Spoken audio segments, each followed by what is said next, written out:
Assalamualaikum warahmatullahi wabarakatuh. Innal hamdalillah nahmaduhu wa nasta'inuhu wa nastahdihi wa nastaghfiruh wa na'udzu billahi min shururi anfusina wa min sayyiati a'malina may yahdihillahu fala mudilla lahu wa may yudlil fala hadiya lahu asyhadu an la ilaha illallah wahdahu la syarika lah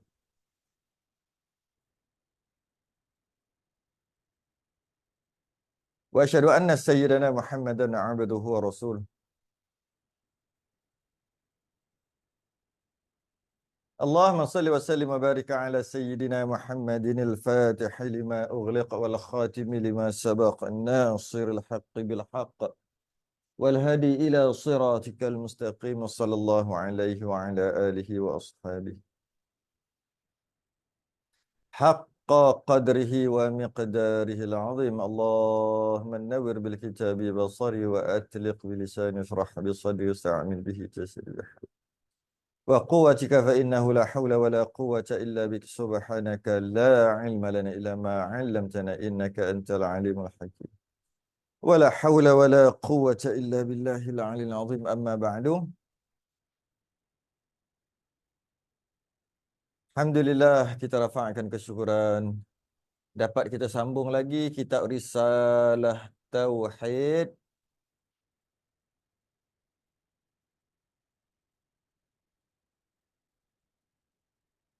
eh 115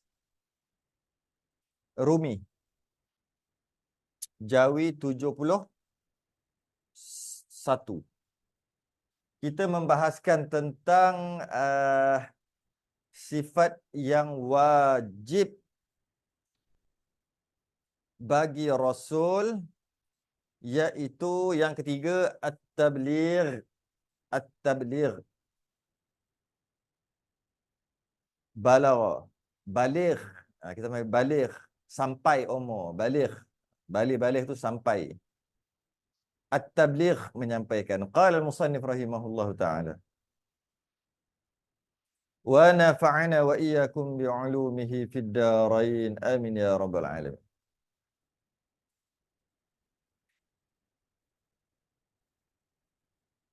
At-tabligh yang ketiga adalah makna at-tabligh itu menyampaikan. Sampaikan. Menyampaikan apa? Menyampaikan apa-apa yang dititahkan Allah kepada sekalian makhluk. At-tabligh itu menyampaikan, iaitu Rasul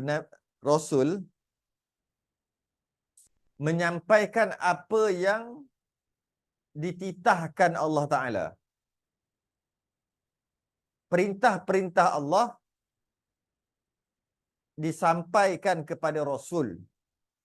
Perintah-perintah Allah kepada makhluknya, kepada hamba-Nya, disampaikan melalui Rasul yang kita panggil wahyu. Jadi kita dapat tahu apa yang Allah perintah, apa yang Allah larang, apa yang harus, apa yang wajib. Semuanya kita dapat tahu melalui Rasul. Kita dapat tahu apa yang Allah wajibkan, apa yang Allah sunatkan, apa yang Allah haruskan, makruhkan, dan apa yang Allah haramkan. Kita dapat tahu melalui Rasul. Kita tak boleh tahu direct, kita mana terima wahyu. Maka kita perlukan seseorang yang menerima wahyu, iaitu para Rasul. Para Rasul yang menyampaikan dekat kita apa yang Allah nak bagi kita tahu. Apa yang Allah nak sampaikan, Allah sampaikan melalui Rasul. Perantaraannya Rasul.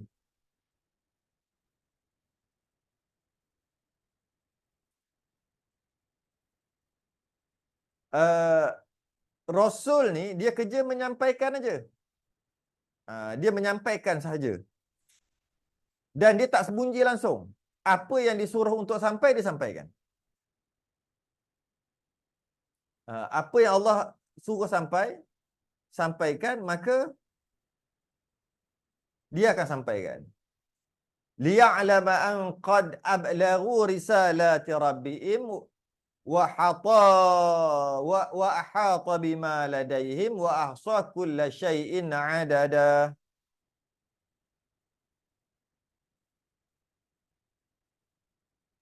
Supaya dia mengetahui bahawa sesungguhnya Rasul-Rasul itu telah menyampaikan risalah Tuhannya. Sedang ilmunya, ilmu Allah meliputi apa yang ada pada mereka dan dia menghitung segala sesuatu satu persatu. Liya'lama'an qad ablaghu risalati rabbihim. Allah mengetahui bahawasanya Rasul itu menyampaikan. Ablaghu. Menyampaikan. Jadi Rasul ni menyampaikan. Menyampaikan apa? Maka hakikatnya, mengajar Rasul-Rasul itu, Rasul ajar kat kita, apa yang dia terima wahyu, dia akan ajar kat kita, apa yang Allah nak titahkan pada kita, maka Rasul bagi tahu kita. Akan sekalian manusia, sekalian umat Rasul tu, syariat Allah Ta'ala. Apa yang boleh, apa yang tak boleh lah, halal, haram, sah, batal. Kerana menunjukkan mereka-mereka kepada kebahagiaan dalam dunia dan akhirat. Kenapa Rasul bagi tahu syariat dekat manusia? Kenapa Rasul bagi tahu syariat dekat kita? Dekat umat dia? Kerana Allah yang titahkan suruh Rasul bagi tahu syariat tu dekat kita. Buat apa kita nak tahu syariat tu? Syariat yang daripada Allah tu buat apa? Menunjukkan supaya kita ni dapat kebahagiaan di dunia dan di akhirat. Maka Rasul pun menyampaikan. Bila Rasul menyampaikan, kita tahu. Kerana itulah at-tabligh adalah menyampaikan. Menyampaikan ni kita dah ulang banyak kali. Dari sudut apa maksud menyampaikan? Adakah Rasul menyampaikan sama macam kita menyampaikan? Tak sama. Adakah Rasul menyampaikan tabligh sama macam cikgu dekat sekolah menyampaikan? Tak sama. Dari sudut hukum tu tak sama. Abi ramai kan dia menyampaikan? Samalah dengan Nabi. Tak sama. Kerana apa? Samalah macam siddiq amanah. Begitu juga tabligh. Sama dengan tabligh. Menyampaikan. Bagi kita juga menyampaikan. Kita juga menyampaikan. Bezanya, kita menyampaikan tu hukum syarak. Wajib kita menyampaikan jika kita mampu. Maka kita menyampaikan ilmu-ilmu tu, hukum kita menyampaikan ilmu tu adalah wajib. Wajib apa? Wajib syarak. Kadang-kadang wajib tu fardu kifayah. Kadang-kadang fardu ain. Kadang-kadang fardu kifayah, kadang-kadang fardu ain. Jadi kita menyampaikan wajib syarak ataupun hukum syarak kita menyampaikan. Maksudnya, kalau perkara tu perkara wajib, kita sampaikan, kita dapat pahala wajib. Kita tak sampaikan, kita akan berdosa. Itu maksud hukum syarak bagi kita untuk menyampaikan. Bagi Rasul, dia bukan wajib syarak. Dia wajib akal. Dengan maksud, mustahil Nabi tak menyampaikan. Mustahil Nabi menyembunyikan. Sorok. Apa yang disuruh sampai, Nabi sorok. Mustahil. Mustahil tu maksudnya tak masuk akal. Tak boleh terima akal, Nabi sorok. Kita menyampaikan juga. Kita cikgu, kita menyampaikan juga. Kita ustaz, ustazah, kita menyampaikan juga. Tapi menyampaikan kita itu bukan wajib akal. Bukan hukum menyampaikan kita tu macam Nabi. Tidak. Tak. Tak sama. Kita kalau menyampaikan dapat pahala, kalau sorok berdosa. Dia panggil hukum syarak. Nabi dihukumkan kepada hukum akal. Dengan maksud, tabligh tu hukum akal dengan maksud, mesti Nabi kena sampaikan. Mustahil menyembunyikan. Kita tak mustahil menyembunyikan. Kita boleh sembunyi, kita boleh sorok ilmu, kita boleh sampaikan ilmu. Kemudian kita mengambil keputusan untuk menyampaikan ilmu. Dalam keadaan kita boleh aja nak menyembunyikan ilmu. Oleh kerana ilmu yang kita nak sampaikan ilmu yang kita nak sampaikan itu wajib, maka kita menyampaikanlah juga sebab kita takut berdosa. Maka kita menyampaikan tadi itu adalah hukum syarak. Kita boleh, tak mustahil kita menyembunyikan, tak sampaikan, tak mustahil. Tapi kita tetap juga menyampaikan. Rasul tidak begitu. Rasul mustahil menyembunyikan. Wajib akal menyampaikan. Wajib akal, dan boleh kita kata wajib syarak pun boleh. Tapi bukan wajib syarak dengan maksud boleh je Nabi nak sembunyi, boleh je Nabi nak sampaikan, tapi Nabi sampaikan. Bukan maksud tu. Wajib syarak dengan maksud dalam Quran ada mengatakan Nabi menyampaikan. Maka jika Nabi menyampaikan, dapat pahala. Dalam keadaan Nabi tak ada pilihan, tak ada option untuk menyembunyikan. Nabi menyampaikan, dapat pahala. Dia panggil syarak jugalah, wajib syarak jugalah. Kerana ada dalam Quran. Maka wajib syarak juga Nabi menyampaikan, iaitu dapat pahala. Tapi Nabi menyampaikan dalam masa yang sama, syarak, wajib syarak tadi, dalam masa yang sama wajib akal. Dengan maksud, wajib Nabi menyampaikan, tak ada pilihan untuk tidak menyampaikan. Malah mustahil akal Nabi tidak menyampaikan. Mustahil akal Nabi menyembunyikan. Itu beza kita. Bila-bila masa kita boleh sembunyikan. Bila-bila masa kita boleh sembunyikan ilmu. Apa yang sepatut sampaikan, kita sembunyikan. Bila-bila masa. Tapi kita tak sembunyi, kita tetap cakap juga. Tapi kita boleh untuk sembunyikan. Rasul tidak. Mustahil menyembunyikan. Wajib. Kalau nak kata wajib akal Nabi menyampaikan pun, boleh kita kata wajib akal aridi pun boleh juga. Dengan maksud, dalam Quran menerangkan bahawasanya Nabi ini menyampaikan liya'lama'an qad ablaghu risalatihim. Dalam Quran, Allah sendiri kata, Nabi itu menyampaikan. Maka bila Allah kata Nabi itu menyampaikan, maka Nabi itu mesti menyampaikan. Mustahil aridi. Mustahil akal aridi. Nabi menyembunyikan. Kenapa pula mustahil akal? Sebab dah Allah kata Nabi menyampaikan. Kalau Nabi tak menyampaikan, maka salahlah Allah. Bila salahlah Allah, itu adalah sifat-sifat, itu adalah bukan sifat-sifat kesempurnaan.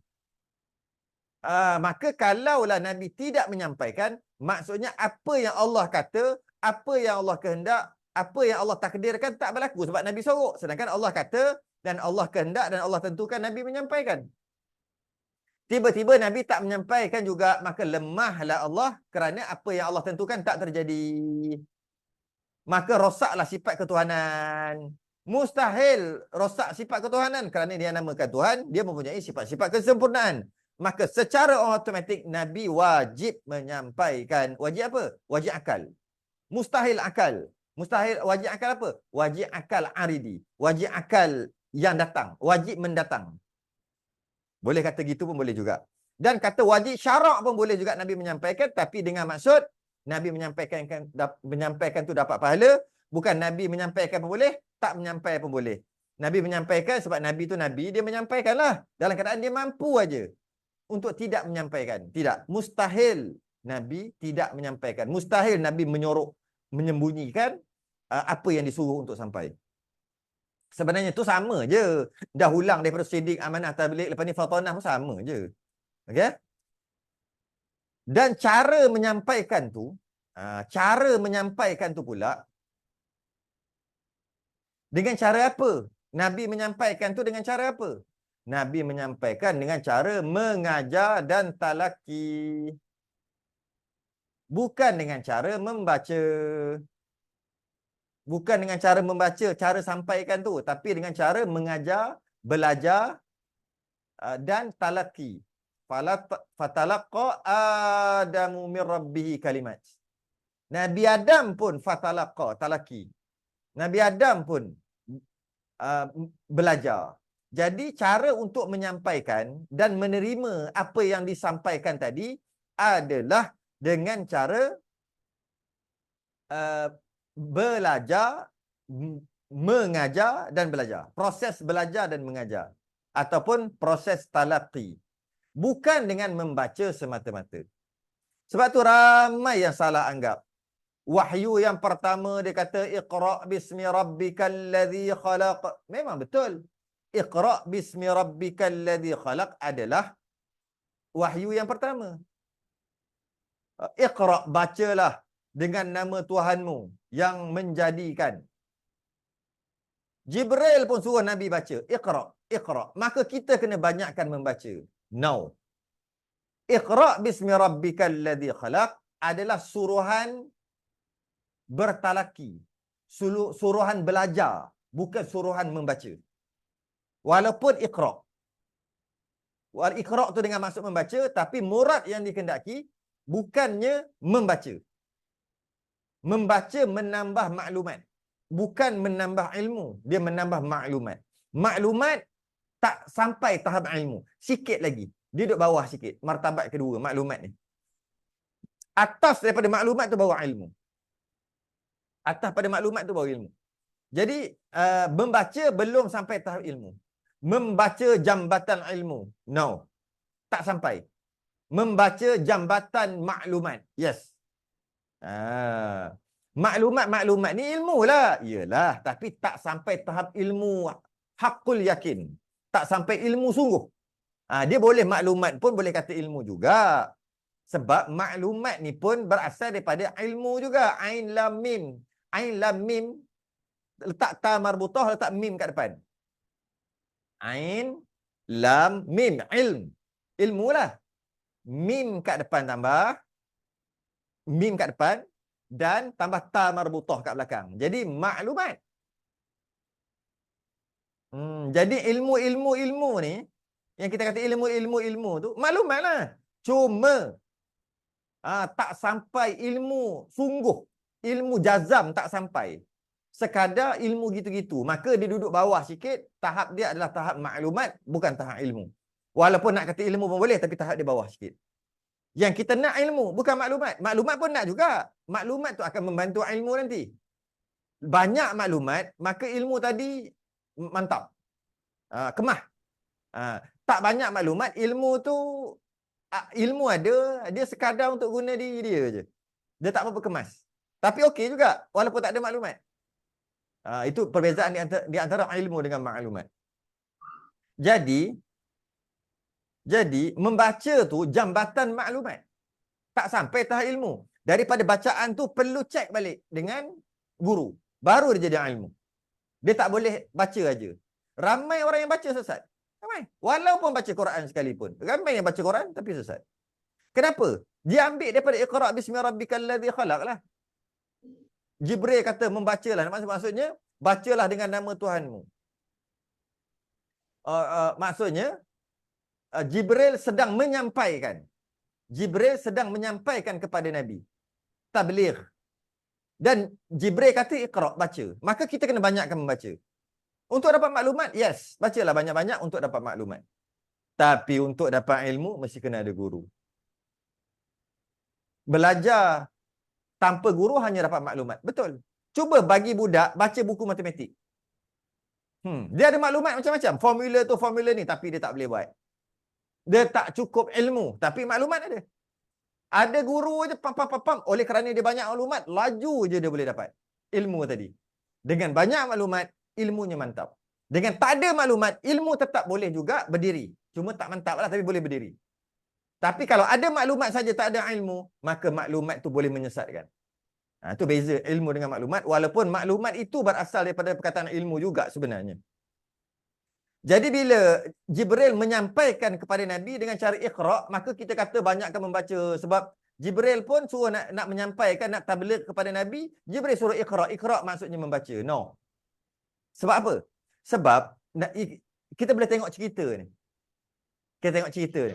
Jibril kata, Iqra. Iqra. Peluk Nabi. Nabi kata, ma ana biqari'in. Aku tak reti membaca. Aku tak tahu membaca. Kata Nabi. Jibril tahu Nabi tak tahu membaca. Kenapa suruh baca juga? Maknanya Iqra tu bukan maksud baca buku. Bukan. Jibril kata lagi, Iqra. Nabi jawab, ma ana biqari'in. Aku tak tahu membaca. Jibril tahulah Nabi tak membaca. Kemudian peluk 3 kali. Iqra. Nabi kata, ma ana biqari'in. Aku tak reti baca, aku tak tahu membaca. Maka Jibril pun buat apa? Bertalaki dengan Nabi dengan maksud Jibril ajar, Nabi ikut. Iqra bismi rabbikal ladzi khalaq. Nabi pun ikut. Itulah talaki. Mesti kan ada guru. Iqra bismi rabbikal ladzi khalaq. Khalaqal insana min 'alaq. Nabi ikut. Iqra wa rabbukal akram alladzi 'allama bil qalam 'allamal insana ma lam ya'lam. Nabi ikut. Itulah talaki. Ada guru, ada murid belajar. Bukannya Jibril kata Iqra, peluk. Nabi kata ma ana biqari'in, aku tak reti baca. Nabi Jibril peluk lagi, Iqra ma ana biqari'in. Peluk ma ana biqari'in. Lepas tu Jibril pun bagi. Nah, Nabi pun baca. Mana ada gitu? Bila Nabi tak kata aku tak tahu, aku tak tahu, aku tak tahu. Jibril pun ajar Nabi, ajar dengan cara talaki. Jibril menyampaikan Nabi dengan cara talaki, dengan cara belajar dan mengajar. Bukan dengan cara baca. Walaupun disebut Iqra. Sebab antara maksud Iqra adalah belajar. Bukannya membaca. Iqra banyak maksud. Kerana apa? Kalau salah faham, dengan membaca buku semata-mata, dengan membaca bacaan semata-mata, maklumat dapat, maka dengan maklumat tadi dia boleh menyesatkan. Malah kalau baca Quran hadis sendiri sekalipun boleh jadi sesat apabila dihurai oleh orang yang tak berilmu. Kata baca boleh, bacalah Quran tu. Bukan baca Quran tu, baca terjemahan tu. Bacalah. Baca, hurai. Cuba tengok sekali, tengok macam mana. Kan banyakkan membaca, banyakkan baca Quran. Biar khatam baca Quran. Bukan baca Quran tu baca terjemahan dia. Boleh faham? Kalau boleh faham pun, faham tu garanti sesat. Quran takkan menyesatkan pun. Bukan Quran menyesatkan. Orang yang baca tadi tu. Kerana nak dapat ilmu, bukan dengan cara membaca. Membaca nak dapat maklumat bagi menguatkan ilmu. Ilmu nak tak nak, mesti talaki. Malah Nabi Adam pun talaki. Fatalaqa Adamu min Rabbihi kalimat. Allah hajar satu-satu dekat Nabi. Jadi, kalaulah membaca tu, ada Quran sekalipun, ada hadis sekalipun, dihurai oleh orang yang salah, maka salahlah huraiannya. Dapat guru, maka huraian betul ataupun salah bergantung kepada guru. Kalau guru tu benar, benarlah huraian tu. Kalau guru salah, salahlah huraian tu walaupun Quran hadis sekalipun.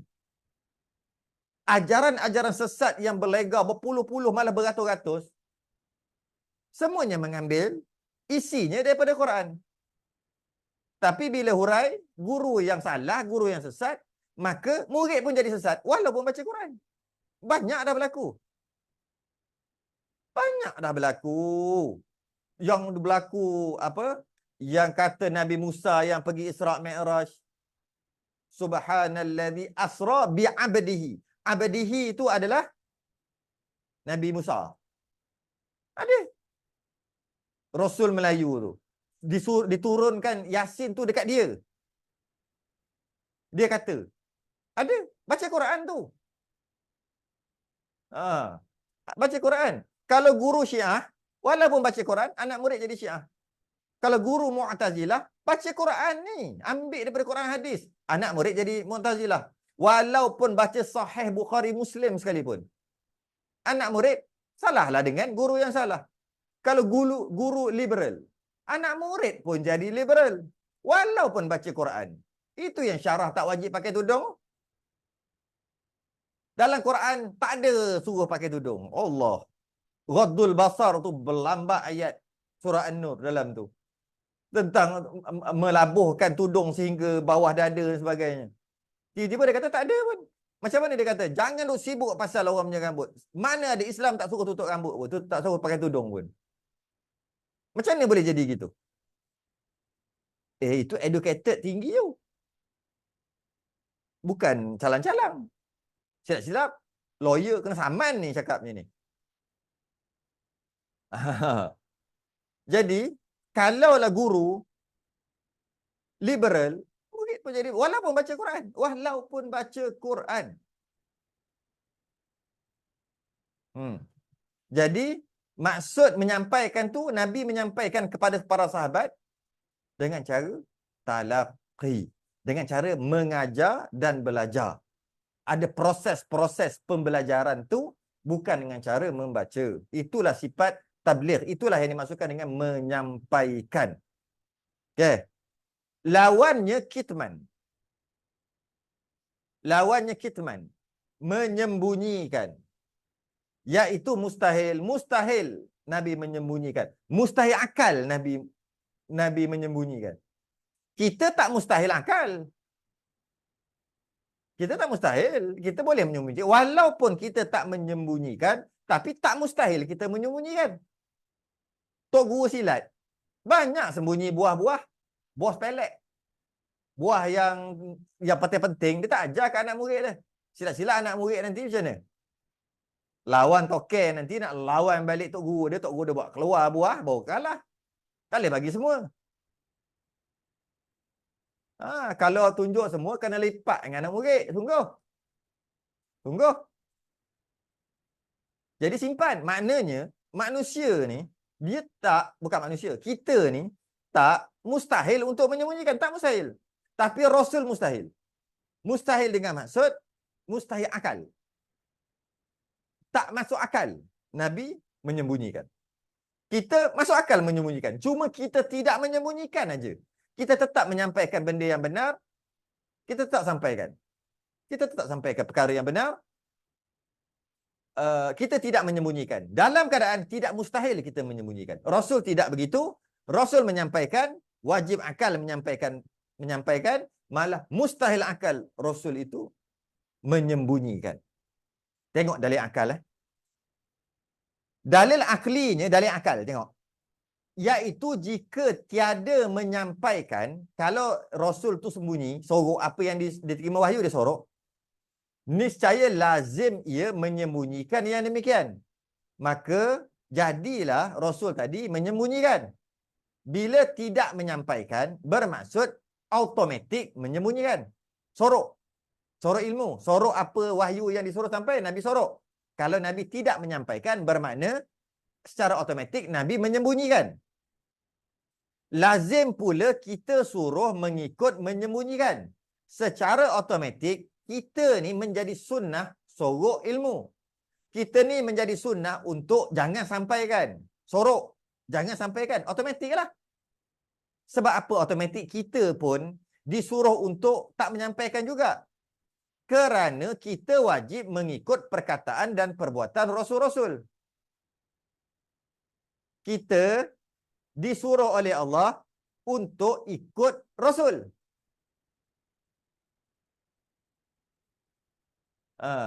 Kita disuruh oleh Allah untuk ikut Rasul. Tiba-tiba Rasul tidak menyampaikan. Bila Rasul tidak menyampaikan, maknanya Rasul tu sembunyi. Sembunyikan wahyu. Bila Rasul itu sembunyi, maka kita pun jadi sunat. Atau kita juga jadi wajib untuk sembunyikan juga. Sebab Allah suruh kita ikut Rasul. Bila Rasul sembunyikan, kita kena sembunyikan jugalah. Jadi pelik kita yang kena menyembunyikan. Maka, menyembunyikan itu haram lagi dilaknat Allah Ta'ala. Allah melaknat orang yang sembunyi. Sembunyikan apa yang disuruh sampai. Sepatutnya, perkara itu perlu sampaikan, tapi disorok. Maka Allah laknat. Haram lagi dilaknat Allah. Orang yang sembunyikan. innal ladzina yaktumuna ma anzalna minal bayyinati wal huda min ba'di ma bayyanahu lin-nasi fil kitabi ulaika yal'anuhumullah wa yal'anuhumul la'inun. Dia nak sampai dalam ni, dia nak cerita pasal ni kan. Surah Al-Baqarah ni. Innal ladzina yaktumuna, sesungguhnya orang yang menyembunyikan ma anzalna minal bayyinat, apa yang telah kami turunkan berupa beberapa bayan, keterangan, wal huda, dan petunjuk, mim ba'di ma, setelah kami menerangkan, ma bayyannahu linnas, kami terangkan kepada manusia, fil kitab, apa yang ada dalam kitab, ulaika yal'anuhumullah, orang macam tu kena laknat, wa yal'anuhumul la'inun, dan bukan dilaknat oleh Allah je, dilaknat oleh semua makhluk. Jadi dalam Quran surah Baqarah ayat 159 mengatakan, orang yang menyembunyikan wahyu adalah dilaknat. Orang yang menyembunyikan apa yang perlu disampaikan adalah dilaknat. Quran kata, Allah kata, okay? Jika Rasul itu tidak menyampaikan, sekarang kita nak kata Rasul itu tabligh menyampaikan. Apa dalil akalnya? Dalil akalnya, jika Rasul itu tidak menyampaikan, bermakna Rasul itu sembunyi wahyu. Bila Rasul itu sembunyi wahyu, kita kena sembunyi juga. Kerana apa kita kena sembunyi juga? Sebab kita umat Nabi. Kenapa pula? Kerana kita disuruh oleh Allah untuk ikut Nabi. Bila Nabi sembunyi, maka kita pun kena sembunyikan ilmu juga. Tapi dalam Quran, Allah kata, siapa yang sembunyikan ilmu, maka dilaknat oleh Allah dan dilaknat oleh semua makhluk. Maka kalau ianya dilaknat, sembunyi itu adalah dilaknat, sembunyi itu tak boleh buat, dilaknat, Allah laknat, bermakna orang yang menyembunyikan akan dilaknat. Kalau orang yang menyembunyikan akan dilaknat,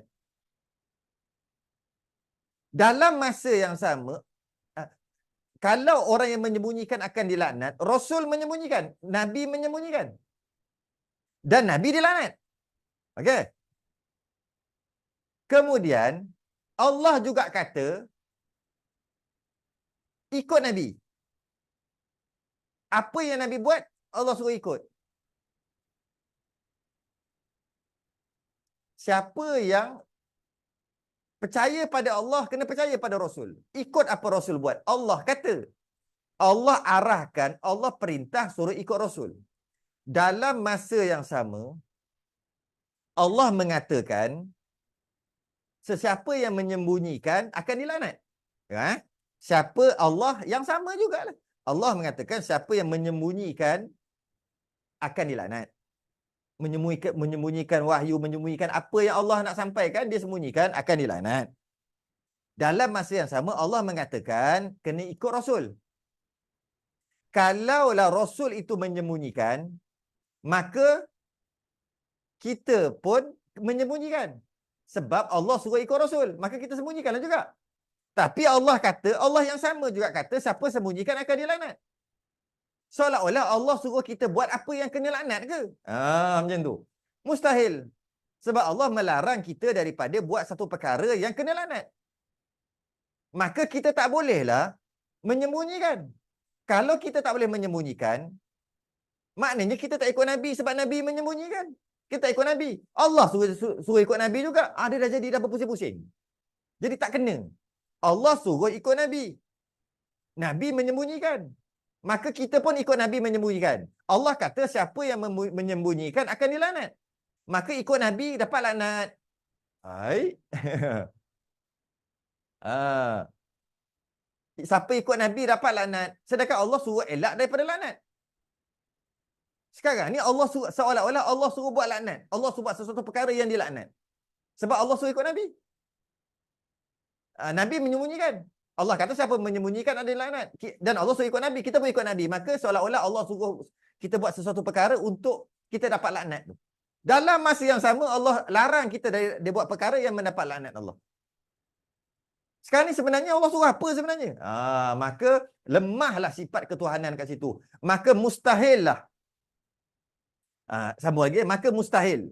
Maka wajib. Maka Tuhan tiada menyuruh dengan mengerjakan yang haram dan makruh. Lebih-lebih lagi buat haram lah. Tuhan tak suruh buat perkara haram dan makruh. Bila Tuhan tak suruh buat perkara haram dan makruh, maka nak tak nak Rasul itu mesti menyampaikan. Wajib akal Rasul itu menyampaikan. Kerana kalau Rasul tu tak menyampaikan, maka Rasul itu akan dilaknat. Maka Rasul itu akan dilaknat. Kita disuruh untuk buat apa yang Rasul buat, maka kita buat, maka kita kena laknat juga. Dan Allah larang kita daripada buat perkara yang dilaknat. Tapi dalam masa yang sama, kita kena ikut Rasul. Yang mana Rasul itu buat perkara yang dilaknat. Dan Allah suruh ikut Rasul. Maka sekarang ni kita nak buat apa pun tak tahu. Kita nak buat kena laknat. Allah larang buat sesuatu perkara yang kena laknat. Dalam masa yang sama Allah suruh ikut Rasul. Jadi apa punya cerita ni? Maka oleh kerana itu, nyatalah bahawasanya Rasul-Rasul itu bersifat tabligh. Menyampaikan. Kerana mustahil akal Rasul itu tidak menyampaikan. Mustahil akal. Tak masuk akal.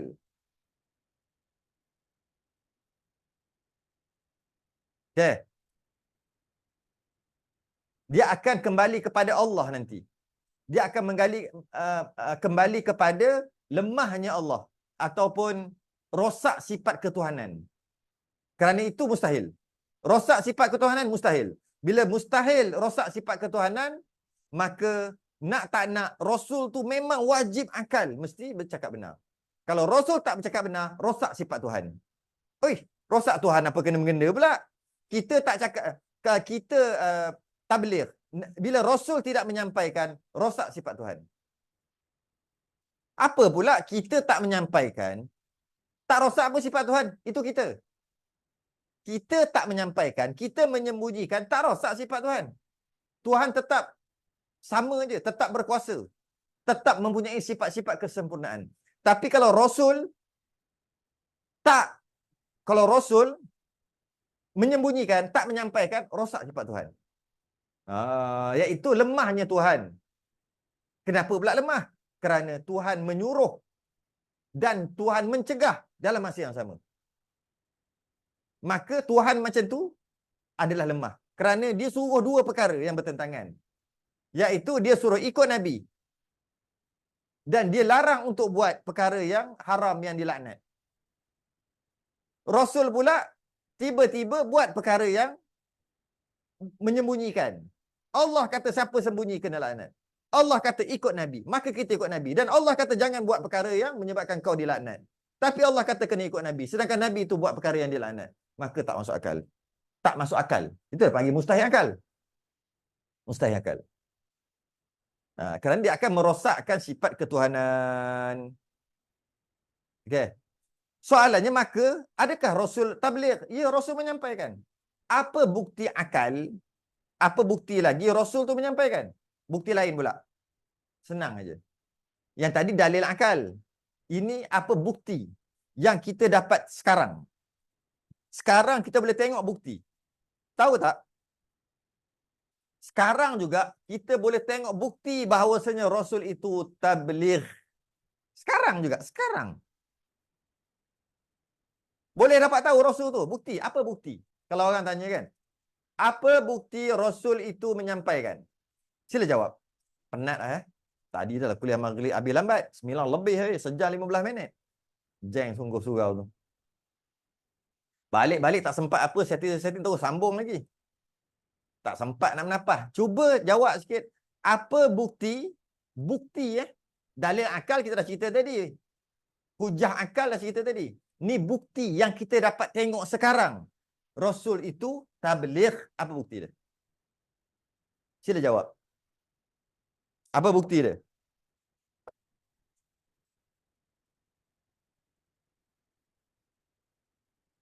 Apa bukti yang dapat dilihat sekarang? Rasul itu tabligh menyampaikan? Yes. Jawapan yang tepat. Jawapan dia. Jawapan yang paling mudah lah. Kita buat perbandingan. Orang, bukan kita lah, orang lain. Ramai yang belajar tak habis-habis dari muda sampai ketua belajar. Tak habis-habis. Mati duduk balik pun tak habis-habis. Ini membuktikan apa yang kita belajar tu daripada Nabi lah. Ini membuktikan Nabi dan Rasul menyampaikan semuanya. Kerana kalau Rasul tidak menyampaikan, takkan dah belajar lama-lama pun tak habis-habis lagi.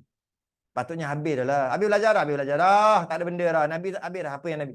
Buktinya kita belajar tak habis-habis. Belajar tak habis-habis inilah bukti Nabi menyampaikan. Kalau Nabi ada yang sorok, patutnya belajar habis dah. Habis ilmu dah, habis dah. Tak ada benda dah nak ajar. Tak ada benda dah nak belajar sebab dah habis dah. Bukti Nabi menyampaikan, kita belajar tak habis-habis. Bila kita belajar, apa yang Nabi sampaikan lah. Okey, habis dah. Dan lagi jika Rasul itu menyembunyikan, ni dalil akal lagi. Dan lagi jika Rasul itu menyembunyikan, Rasul itu tidak menyampaikanlah, sembunyi. Niscaya lazim satu cacat yang besar. Maka dia menjadi satu kekurangan yang besar. Oleh sebab tiap-tiap orang yang kurang pengetahuan di dalam syariat, sebab tidak disampaikan itu, niscaya ada baginya peluang untuk berdalih di akhirat kelak. Kalaulah ada yang Nabi tak sampaikan, dia satu cacat lah, jadi satu kecacatan. Satu kekurangan, kurang pengetahuan lah. Sebab ada Nabi sorok. Bila ada Nabi sorok, maka adalah yang kita tak tahu. Macam ni kita boleh tahu kalau Nabi sorok? Nabi tak sorok semua, Nabi sorok sikit. Tapi adalah yang Nabi sorok. Maka bila ada yang Nabi sorok, maka kita tak tahu habis lah. Okay. Kita tak tahu habis. Bila kita tak tahu habis, dia memberi peluang kepada kita untuk berdalih dekat akhirat nanti. Kita boleh jawab dekat mahkamah Allah nanti. Kita boleh kata macam ni. Ya Allah, ampunkan aku. Kerana yang ini aku tak tahu. Sebab Nabi sorok. Nabi tak ajar. Bila Nabi tak ajar, menyebabkan aku tak tahu. Maka jangan kau hukum aku kerana aku tak tahu, bukan sebab aku tak belajar. Aku tak tahu sebab Nabi yang sorok. Bila macam tu sebab Nabi sorok, aku tak tahulah. Jadi kau jangan hukum aku. Maka kita ada alasan untuk berdalih di akhirat kelak. Sedangkan Allah sendiri kata waktu akhirat nanti kita tak ada alasan untuk berdalih. Bila Allah kata di akhirat nanti kamu tidak akan ada alasan untuk berdalih, tiba-tiba Rasul tu tak menyampaikan, menyebabkan kita tak tahu, menyebabkan kita ada alasan. Allah kata kamu tak akan ada alasan untuk berdalih. Tiba-tiba kita ada alasan juga untuk berdalih. Kerana Rasul tak menyampaikan. Maka salahlah Allah kata. Lemahlah Allah. Allah tak tahu ke? Rosak sifat ilmu Allah. Kerana Allah kata, kamu tak akan ada alasan untuk berdalih. Di akhirat nanti. Tiba-tiba kita ada alasan juga untuk berdalih. Alasan yang kita dapat daripada Rasul tidak menyampaikan. Maka rosak sifat ketuhanan. Tak jadi Tuhan dalam macam tu, rosak. Tak layak dipanggil Tuhan. Sebab rosak sifat ketuhanan. Tuhan tak tahu pula. Maka mustahil rosak sifat ketuhanan. Maka nyatalah memang kita takkan ada alasan untuk berdalih di akhirat nanti. Kalau kita tak ada alasan untuk berdalih, maka itu membuktikan Rasul itu menyampaikan habis. Dia ke situ. Kat mana yang katanya Allah yang bagi tahu bahawasanya kita tak ada alasan untuk berdalih? Maka ini telah ditetapkan Tuhan dengan firman-Nya. Rusulan mubashshirina wa munzirina li'alla yakuna lin-nasi 'ala Allahi hujjatun ba'dar rusul. Artinya, sekalian rasul-rasul ini kita utuskan, Allah utuskan kepada manusia. Hal keadaannya mengalu-alukan, menceritakan dengan kisah-kisah syurga kepada mereka yang percaya. Rasul ni dia akan sampaikan kisah-kisah pada orang yang percaya, orang yang beriman. Dan menakut-nakutkan ancaman dengan kisah neraka kepada mereka yang tidak percaya. Mereka yang tidak beriman, maka ada ancaman neraka. Mereka yang beriman, ada kisah-kisah syurga. Kenapa? Kenapa Allah kata dia utuskan manusia, utuskan Rasul untuk manusia ni? Nak menceritakan tadi itulah. Tentang ancaman-ancaman dan tentang kisah-kisah. Ialah supaya tidak ada lagi manusia. Tujuan Allah hantar Rasul supaya tak ada lagi manusia itu, kemudian tak ada manusia setelah daripada kita Allah utuskan Rasul-Rasul satu dalih kepada Allah Ta'ala. Tak ada satu dalih pun. Allah hantar Rasul tujuannya adalah untuk menyampaikan dan memberi ancaman. Kenapa Allah utuskan Rasul? Supaya orang yang disampaikan nanti tak boleh berdalih lagi. Tak boleh nak kata apa lagi pada Allah. Tak boleh kata apa. Tak boleh berdalih. Sebab tu tujuan Rasul diutuskan. Apabila Rasul diutuskan dan Rasul itu tidak menyampaikan, maka kita manusia ada dalih. Boleh berdalih. Sedangkan Allah hantar Rasul untuk supaya kita tak ada dalih dah nanti dekat akhirat. Tiba-tiba Allah utus Rasul juga. Tapi tiba-tiba Rasul itu tak menyampaikan. Menyebabkan kita ada dalih. Maka rosaklah sifat ilmu Allah, rosak lagi.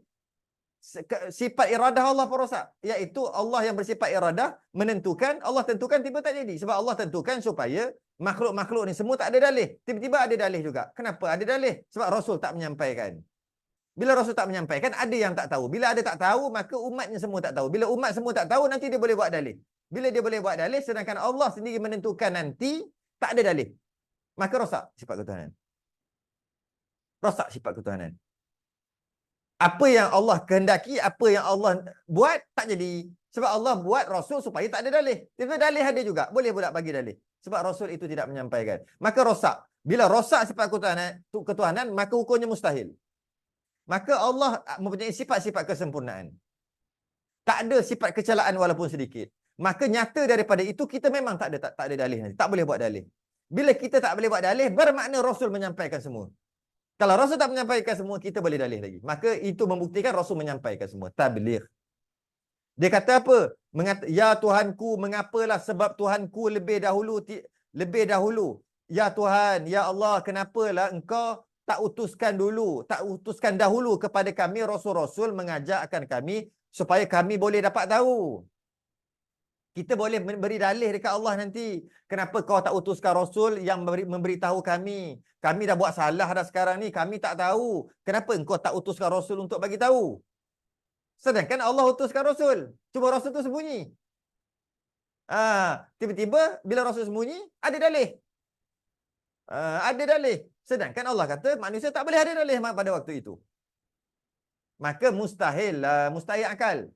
Kerana kalau Rasul itu menyembunyikan, bermakna tidak tabligh. Menyembunyikan bermakna ada yang kita tak tahu. Bila ada yang kita tak tahu, bila Allah tanya nanti, kita boleh berdalih. Dan Allah kata, Allah yang bersifat ilmu mengatakan, nanti di akhirat manusia takkan boleh berdalih. Tiba-tiba boleh juga dalih. Maka rosak sifat ilmu Allah, Allah jahil lah jadi. Allah jahil, hukumnya mustahil. Bila mustahil Allah jahil, maka kita memang tak boleh buat dalih. Bila kita memang tak boleh buat dalih, dah nanti bermakna Nabi itu mesti menyampaikan. Wajib akal menyampaikan semua. Okay. Dalil naqlinya iaitu dalil Quran pula. Banyaknya dari Quran dia bagi.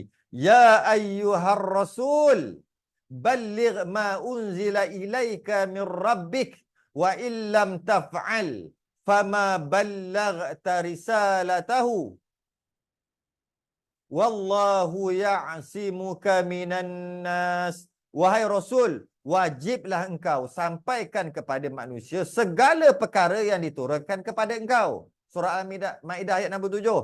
Mesti engkau kena sampaikan semua kepada Tuhan engkau dengan tidak memilih orang. Sama ada mereka suka atau mereka benci, tetap kena bagi tahu juga. Dan jika engkau tidak berbuat demikian, itu jadilah keadaan engkau itu tidak menyampaikan sesuatu daripada suruhannya.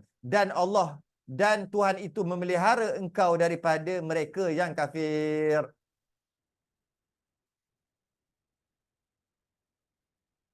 Okey, tengok. Uh, ayat yang hujung tu.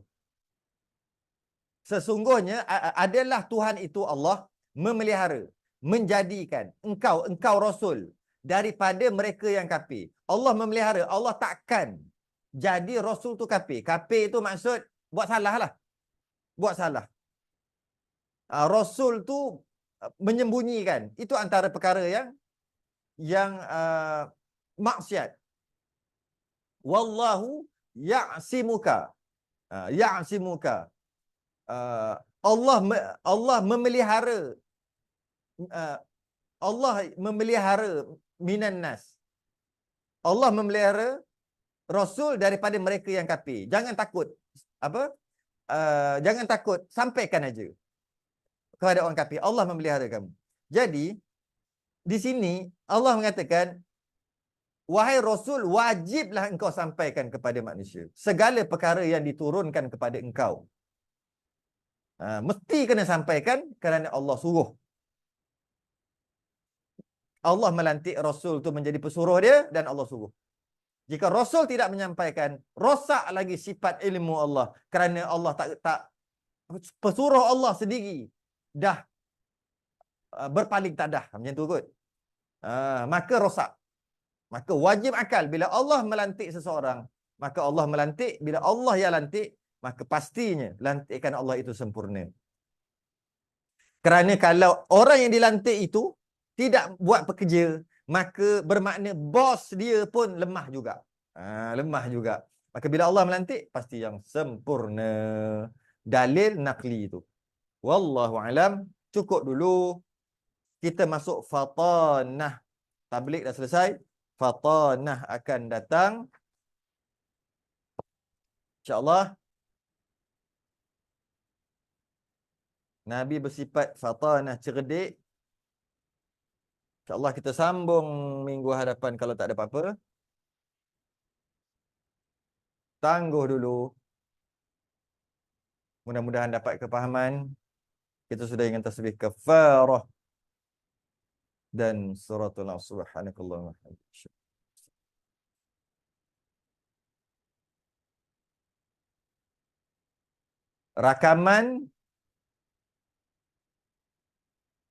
Rakaman ni, risalah tauhid ni,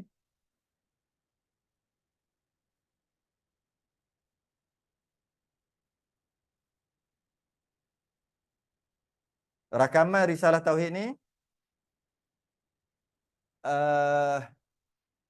ada daripada awal, siri pertama. Ini dah siri ke-64. 64 dah. Ada dalam YouTube, boleh cari. Saya pertama sampai 64. InsyaAllah kita akan khatamkan. Apa sebut tadi? Daurah nanti guna kitab ni salah satu daripada kitab ni. Ada juga saya akan ambil daripada kitab yang lain. Tapi qada dan qadar ada pada muka surat sikit. Muka surat 135 tu sikit. Dan ada perbahasan qada dan qadar kat depan tu sikit. Dan ada perbahasan Jabariyah, Qadariyah sikit. Dan ambil daripada kitab lain tu sikit. Ambil sebab berkaitan dengan qada dan qadar aja. Tapi kitab ni lah dia punya sumber yang besarnya. Yang lain-lain tu. Jadi siapa nak join ni, saya rasa dah penuh kan. Tak boleh join dah kan. Daurah kita dah penuh dah. Walaupun lagi bulan 9 ni. Bulan 1 buat rancangan untuk bulan 9. Habis dah. Dah penuh dah kan. Tak boleh lah saya nak buat ni. Nak buat apa? Nak iklan. Dah penuh lah pula. Tak sempat nak iklan banyak. 2-3 kali je dah penuh dah. Hebat. Penuh dah. Okey, tak apalah. Tak jadilah. Tu. Baik. Tangguh dulu. Kita tangguh. Kita minggu hadapan. Kita sudah yang tasbih kafarah dan salatu subhanakallah wa hamdika. Assalamualaikum warahmatullahi wabarakatuh.